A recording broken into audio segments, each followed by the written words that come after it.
নমস্কার, ফুডিওগ্রাফি উইথ চন্দ্রা চ্যানেলে আপনাদের সবাইকে জানাই স্বাগত। আশা করি আপনারা সবাই সুস্থ আছেন এবং ভালো আছেন।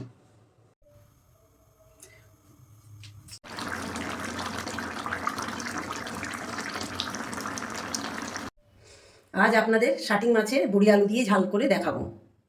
তার জন্য লাগছে 500 গ্রাম নুন হলুদ মাখিয়ে ভেজে রাখা মাছ, দুটো বড় আলু, পরিমাণ মতন তেল, বড়ি ভাতে করা বাড়িতে, তেজপাতা দুটো, সাদা জিরে, দুটো বড় পেঁয়াজ, 4টে কাঁচা লঙ্কা, 1 টেবিল চামচ আদা বাটা, 1 টেবিল চামচ রসুন বাটা, 1 চামচ হলুদ, 1 চামচ লাল গুঁড়ো লঙ্কা, স্বাদ পরিমাণ মতো নুন। প্রথমে বড়িটা ভেজে নেব। তার জন্য আমি কড়াই গরম করেছি এবং তার মধ্যে তেল দিলাম, সাদা তেল। তেলটা গরম হয়ে এসেছে, এর মধ্যে বড়িগুলো দিয়ে দিলাম।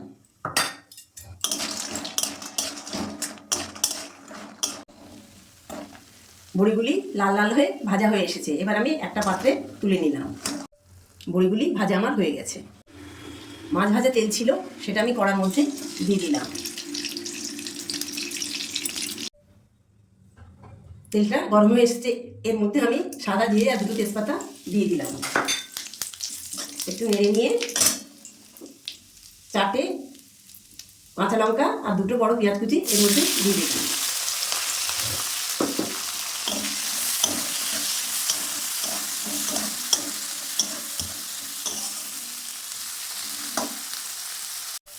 পেঁয়াজটা একটু ভাজা হয়ে এসেছে, হ্যাঁ, এরকম ভাজলে তরকারি স্বাদ আসবে।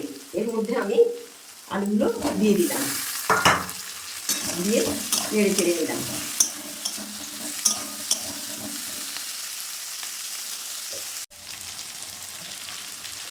আলুটা আদা ভাজা হয়ে এসছে, এবার আমি এর মধ্যে 1 টেবিল চামচ আদা বাটা, 1 টেবিল চামচ রসুন বাটা দিয়ে দিলাম,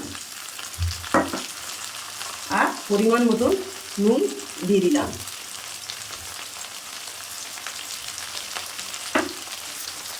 দিয়ে নেড়ে দিলাম।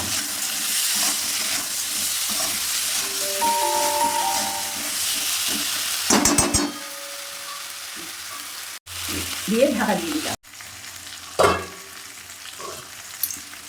মশলা দিয়ে তেল ছেড়ে এসেছে আলু দিয়ে, এবার আমি লঙ্কা গুঁড়ো আর হলুদ গুঁড়োটা দিয়ে দিলাম। দিয়ে একটু নেড়ে উষ্ণ গরম জল দিয়ে দিলাম।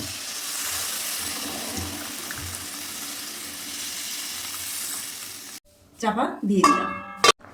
ঝোল ফুটে এসেছে, এর মধ্যে আমি বড়ি,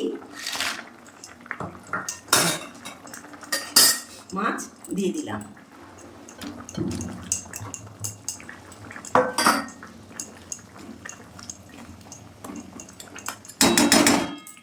দিয়ে চাপা দিয়ে দিলাম। এরপর ঢাকনা খুলে আমি একটু ঝালটা একটু নেড়ে দিলাম।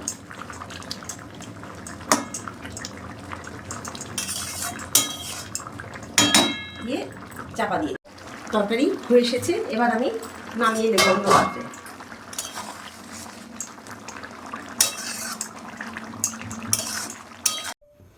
এই বড়ি আলু মাছের ঝালটি আপনারা বাড়িতে একবার অবশ্যই ট্রাই করবেন।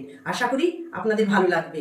আর যদি ভিডিওটি ভালো লাগে তাহলে লাইক, শেয়ার ও সাবস্ক্রাইব করে পাশে থাকবেন।